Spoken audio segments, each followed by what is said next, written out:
Hello my dear students, hope you all are well. We are continuing with chapter 12, that is mensuration, and today we will pick up assignment 12.3. In the previous assignments, we have talked about perimeter, circumference. Perimeter से related हमने बात करी थी बेटा. What was perimeter? Perimeter was the distance covered around the figure. जो उसकी boundaries होती थी figures की, उसकी length को हम plus करते थे. That becomes the perimeter of that particular figure. But today our topic is area. What the area is? The measurement of the magnitude of surface occupied by a figure is known as area. What does that mean? Let's take a figure. If I am drawing a triangle over here, so what an area is? Area is basically the surface enclosed by the boundaries of the figure. Parameter में क्या था बेटा, जो भी हमें boundaries दी हैं उनकी length का हम सम कर देते थे तो हमें हमारा क्या बन जाता था, parameter. But in area we have to find out the surface, the inner surface that is enclosed by the boundaries of a figure. अगर हम ट्रायंगल का एरिया देखें तो जितना उसकी बाउंड्रीज के थ्रू जो सरफेस इंक्लोज किया जा रहा है, that is called area. So basically this surface is called the area of triangle. And in case of circle, अगर हमें सर्कल का एरिया फाइंड आउट करना है तो उसके अंदर जितना भी सरफेस है उसका हमने डायमेंशन फाइंड आउट करनी है, वो कितना एरिया है, that is what we have to find out. Okay, so there are certain formulas जिनकी हेल्प से हम फाइंड आउट करते हैं बेटा area. Okay, so area of rectangle, उसका फॉर्मूला क्या है हमारे पास, लेंथ इनटू ब्रेड्थ. जो भी हमें उस रेक्टेंगल की लेंथ दी हुई है और ब्रेड्थ दी हुई है उसकी हेल्प से हम क्या फाइंड आउट करेंगे, उसका एरिया. सपोज यहाँ पर हमें एक rectangle, I am drawing over here a rectangle. अब ये रेक्टेंगल है, इसका हमने एरिया फाइंड आउट करना है तो इसकी लेंथ की जो डायमेंशन दी होगी उसमें हम मल्टीप्लाई कर देंगे उसकी ब्रेड्थ की डायमेंशन. जितनी भी लेंथ उसकी दे रखी होगी ब्रेड्थ की, that we will multiply in length. And now the most important part is कि जो एरिया होता है that is in square unit. Square unit कैसे, देखो लेंथ होगी हमारी सपोज करो 5 सेंटीमीटर और ब्रेड्थ होगी 2 सेंटीमीटर, तो एरिया क्या बनेगा 5 into 2 that is 10 and centimetre into centimetre is centimetre square. So area is always in unit square. Square unit में होता है हमारा area. Okay, so the area of square, square का क्या एरिया होता है, स्क्वायर की डायमेंशन आपको पता है, that is side. So the area of a square is side into side. In another way we can say side square.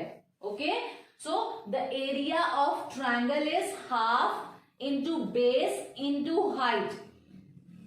Half into base, जो triangle का आपने बेस लिया है वो, और उसकी कॉरेस्पॉन्डिंग हाइट जो होगी that will be included in the formula. So half into base into height, and जो भी उस बेस और हाइट का यूनिट होगा उसका स्क्वायर आ जाएगा हमारे पास. Okay, so the area of parallelogram is base into corresponding height.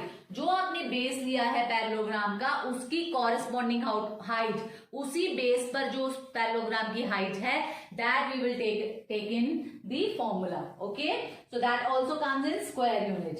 And the area of circle is pi r square. You know the value of pi. The pi's value is 22 by 7 or it's 3.14. Whichever given in question you have to pick up that value. Okay, so pi r square you have to be very cautious बेटा. ये pi जो है वो single है, इसकी कोई भी क्या है पावर नहीं है, but the power is of r.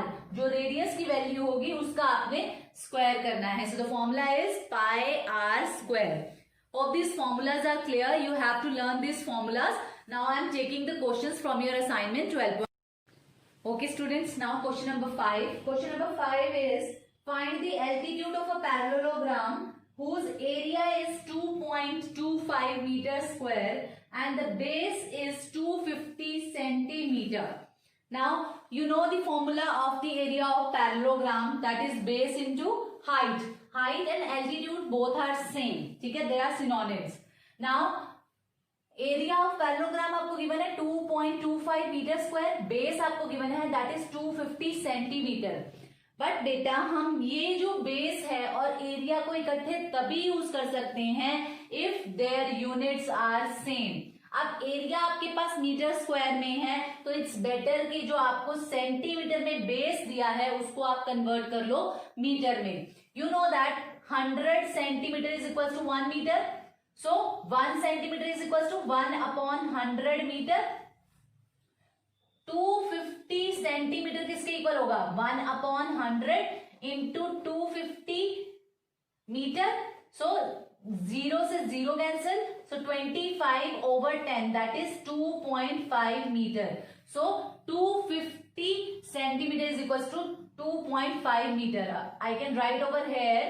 So अब हम इस बेस को इस एरिया के साथ यूज कर सकते हैं। Okay, so the area of parallelogram is this. आपको फॉर्मूला पता है, so let's start. So area of parallelogram, ठीक है, पैरेललोग्राम का एरिया क्या है? I am writing the short form, that is 2.25 metre square, ये फॉर्मूला है।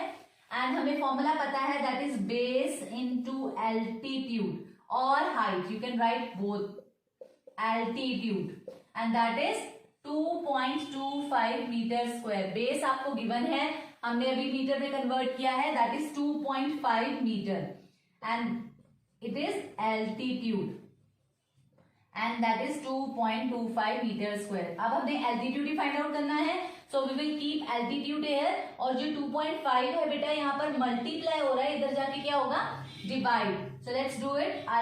Altitude is equals to 2.25 metre square. यहाँ पर यू कैन सी ये क्या हो रहा है? मल्टीप्लाई, बेस की वैल्यू यहाँ जाके क्या होगी? Divide, 2.5 metre.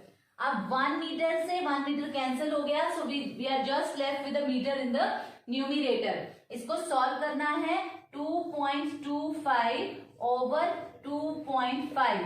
Now decimal remove करेंगे, ऊपर से रिमूव होगा तो नीचे 100 मल्टीप्लाई होगा, एंड यहां पर रिमूव करेंगे तो ऊपर 10 से मल्टीप्लाई होगा। Okay, now solve it. 0 से 0 कैंसिल, 5 से कट करते हैं, 5 5 जा 25, 5 4 जा 20, 5 5 जा 25. Now again 5 1 जा 5, 5 9 जा 45. Here we have a meter. Okay, so it is 9/10 meter. So that is 0.9 meter. 10 है नीचे, 1 0 है तो 1 डेसिमल के बाद क्या, 1 डिजिट के बाद क्या होगा? डेसिमल प्लेस करेंगे. So its value is 0.9 meter. Therefore, the altitude is 0.9 meter. Hope this is clear बेटा. क्या गिवन था आपको?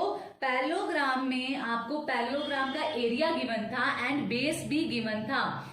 तो हमें फॉर्मूला पता था that is base into altitude, उसकी हेल्प से हमने ये फॉर्मूला जो हमने एल्टीट्यूड है वो फाइंड आउट किया है। बट जो आपने चीज यहाँ ध्यान रखनी है वो ये रखना है बेटा दैट एरिया जो आपको गिवन है और जो आपको उसका एक कंपोनेंट गिवन है दैट इज बेस, उन दोनों के यूनिट क्या होने चाहिए? सेम होने चाहिए। यहाँ पर बेस का जो यूनिट था दैट वाज सेंटीमीटर, तो हमने उसको कन्वर्ट किया मीटर में। Then we have applied the formula, और उसमें फॉर्मूला में से हमें बेस पता था, एल्टीट्यूड नहीं पता था, तो हमने एल्टीट्यूड की वैल्यू फाइंड आउट कर ली। Okay okay students, I am taking MCQ 1 now. इस क्वेश्चन में you have a figure and you have to find out the area of the cross road. Suppose it's a rectangular park और उसमें जो है 2 cross roads हैं जिनका आपने area find out करना है।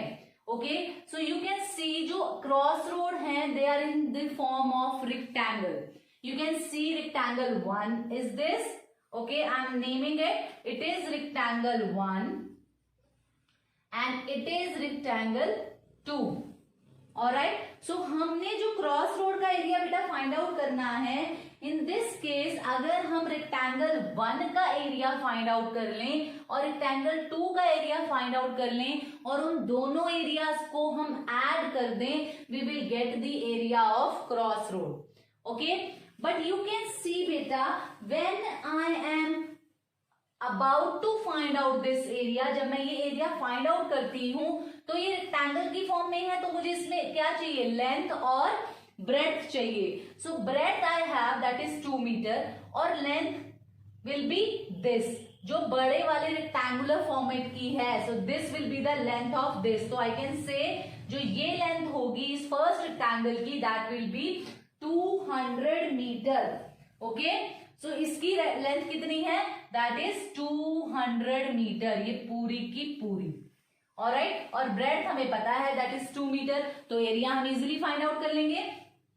Now as we come in the area of rectangle 2, rectangle 2 के लिए भी we have breadth as 2 metre, but length नहीं है हमारे पास. Length will be this. ये देखो इसकी कॉरेस्पॉन्डिंग जो साइड है उसकी कितनी लेंथ हमें दे रखी है? That is 120 metre. So that will become the length of the second rectangle. But one thing is very important here, जब मैं रेक्टेंगल 1 का एरिया फाइंड आउट कर रही हूं तब भी ये वाला एरिया बीच में आ रहा है, और जब मैं रेक्टेंगल 2 का एरिया फाइंड आउट करती हूं तब भी ये बीच वाला एरिया जो है वो इंक्लूड हो रहा है. दैट मीन्स जो ये स्क्वायर सा बन रहा है बीच में, इसका एरिया जो है वो 2 बार इंक्लूड हो गया है. तो हम कैसे फाइंड आउट करेंगे बेटा? इस पूरी क्रॉस रोड का एरिया हम करेंगे area of rectangle 1 plus area of rectangle 2 minus area of this री इंक्लूडेड सरफेस, क्योंकि हमने ये दोबारा इंक्लूड कर लिया है and that is in the shape of square. क्यों? क्योंकि ये भी हमें 2 मीटर दे रखा है और ये भी हमें 2 मीटर दे रखा है. तो जिसमें 4 की 4 साइड इक्वल है, so that is a square. तो हमें वो एरिया माइनस करना पड़ेगा एक बार. हम एक बार इंक्लूड कर सकते हैं बट सेम एरिया को 2 बार इंक्लूड नहीं कर सकते. So what will be the area of cross road? That will be area of rectangle 1 plus area of rectangle 2 minus area of this square. Okay, area of, यहां पर मैं mention कर देती हूं square. Okay, so let's do it. Area of rectangle 1 will be, 1 का area क्या होगा? Length into breadth, you know that, and length is 200 metre into 2 metre. That will be the area of rectangle 1 plus area of rectangle 2. That will be, length क्या है? That is 120 metre into breadth. Breadth is 2 metre. So bracket close minus area of square. अब area of square का formula आपको पता है that is side square, and side क्या है? 2 metre, तो उसका square. Okay, so 200 into 2 that will be 400 metre into metre will be metre square plus 120 into 2 that is 240 metre into metre is metre square minus 2 का square 4, metre का square metre square. Alright, so 400 plus 240 that becomes 640 meter square. Alright, minus 4 meter square, so that becomes 636 meter square. So that will be the area of the crossroad. I hope this is clear बेटा. जब भी आपके पास ऐसा question आए कि एक figure दी हो, उसके गिवन पोर्शन का एरिया फाइंड आउट करना हो, in that case you must recognise the figure. पहले रिकॉग्नाइज करना है कि वो किस शेप में है. जैसे कि हमने इसमें रिकॉग्नाइज किया, दिस वॉज रेक्टेंगल 1. ये जो फर्स्ट क्रॉस रोड थी that was in the shape of rectangle. फिर हमने उसका एरिया फाइंड आउट करना है, तो हम उसकी डायमेंशंस देखेंगे हमें गिवन है या नहीं. हमें गिवन थी ब्रेड्थ इसकी 2 मीटर, लेंथ हमने ले ली यहां से जो कॉरेस्पॉन्डिंग साइड थी उससे हमने ले ली लेंथ दैट इज 200 मीटर. तो हम इसका एरिया इजीली फाइंड आउट कर सकते हैं. सिमिलरली हमने जो सेकेंड क्रॉस रोड थी उसका भी एरिया हम फाइंड कर पाए क्योंकि हमें उसकी दोनों डायमेंशन पता थी. That is 2 metre as its breadth and 120 as its length. तो दोनों का एरिया फाइंड आउट कर लिया. बट हमने ये एरिया क्यों माइनस किया स्क्वायर का जो बीच में बन रहा है? बिकॉज ये एरिया 2 टाइम्स इंक्लूड हो गया है बेटा, और हमने इंक्लूड करना है इसको 1 time. I hope this is clear बेटा. all the questions in this assignment I will send you as the solution in a PDF, and you have to copy down those two solution and you have to complete assignment 12.3.